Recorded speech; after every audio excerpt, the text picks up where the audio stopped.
Book of Heaven, Volume 17, March 8th, 1925. Everything that Jesus did, both for the glory of the Father and for the good of creatures, remained deposited in the divine will, which preserves it all in act, with all its effects. And I was saying to myself, how I wish I could go through all the ways of the eternal volition, to be able to find all the acts of this supreme will, which came out of it for the good of the whole human family, so as to be able to place an act of my will for each act of its will, to requite it with my love, with my gratitude, with my thank you, for myself and in the name of all my brothers. But how can I find all these acts of the divine will, I, who am so little, so insignificant? Now, while I was thinking about this, desiring to embrace, to place one kiss of mine, or at least one I love you of mine for each act of the supreme will, I felt my sweet Jesus move in my interior, and a light within my mind saying to me, "My daughter, do you want to go through all the acts of my will, which came out of it for the good of all creatures? Come with me into my humanity. I long for it. I want you to do it. You must know that my humanity covered all the paths of the eternal volition, and in all the acts I found, done for the good of all my brothers, I omitted my own, to requite the divine will for its many acts done for the good of all human generations. This was the most legitimate act which befitted me to do, as the first honor of my celestial Father.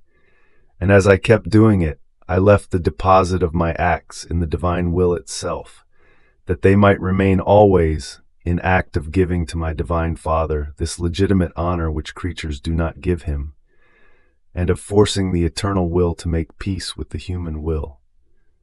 The will also in the creature is the deposit of all her thoughts, of the good and of the evil she does. It is the depository of everything. It lets nothing escape which it does not deposit within itself. Now my humanity had two wills, the human and the divine, and everything I did, I deposited in the divine, not only to find all the acts done by the supreme will and to requite it, but to do more new acts of divine will, in order to form in it with the whole operating of my humanity, a new creation, leaving it deposited within it, that it might preserve it whole, ever new and beautiful, without increasing or decreasing, being not subject, as much as creatures might take of it, to suffering the slightest diminution. Just like in the creation of the heavens, of the sun, of the stars, and of many other things created by the divinity for the good of the whole human family, everything was left deposited in our supreme will, so that it might preserve them always in that state in which they were created by us, as indeed it does. In the same way, I entrusted to it the whole operating of my humanity, so that everything I did might remain always in the act of giving itself to creatures. My operating is more than new heavens, sun, and stars, and just as the sun which is above your horizon does not refuse to give light to all and to give itself to each one, and if the human eye does not take all the immensity of its light, it is because the circumference of the eye is small.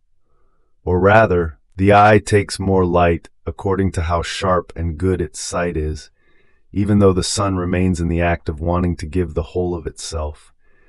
In the same way, the new creation of my acts, all done in this divine will and deposited in it in order to redeem and restore the creature, are in the act of giving themselves to all, and, more than sun, stars, and heavens, they extend above the head of all, so that all may take the great good which they contain.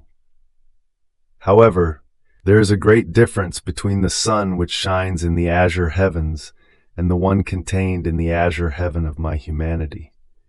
In the first one, as much as the eye strives to look in order to be filled with light, its circumference does not expand. It remains always as it is. While the eye of the soul, the more it strives to look, to cooperate, to know, to love all that my humanity has done, the more it expands, it receives more light, it comprehends more and takes more goods.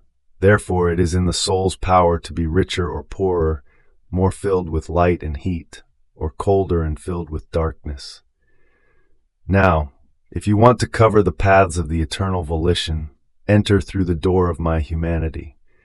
In it you will find my divinity, and the divine will make present to you, as though in act, everything it has done, does, and will do, both in creation and in redemption and sanctification.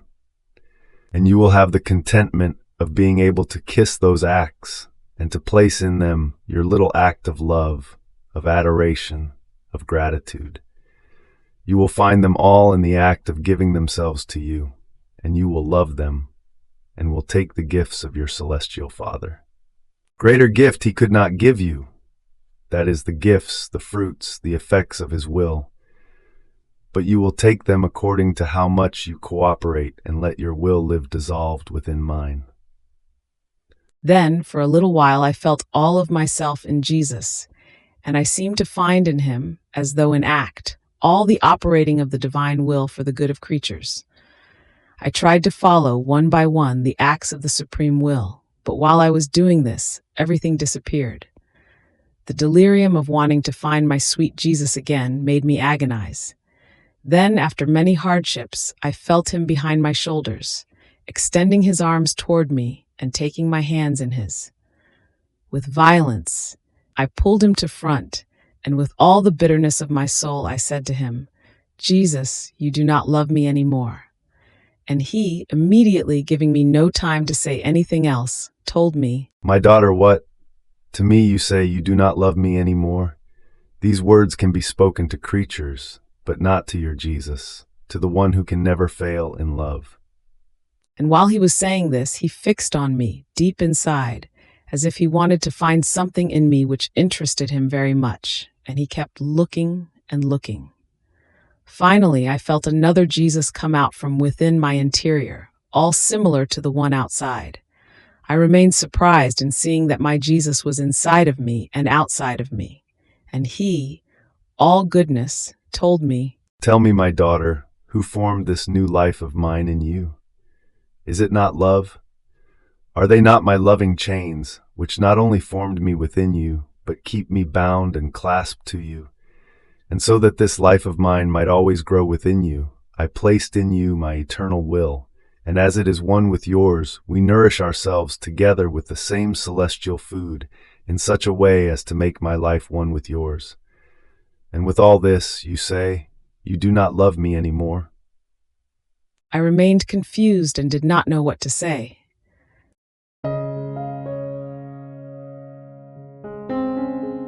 Thank you for being a part of our community here at Divine Will app. If you enjoy listening to Jesus's lessons on how to live in the divine will, please give this video a thumbs up. Your likes help us reach more souls yearning to live in the kingdom of the divine will. We'd love to hear your thoughts and reflections, so drop a comment below. Your insights not only enrich our community, but also inspire others on their spiritual journey. And don't forget to subscribe to our channel.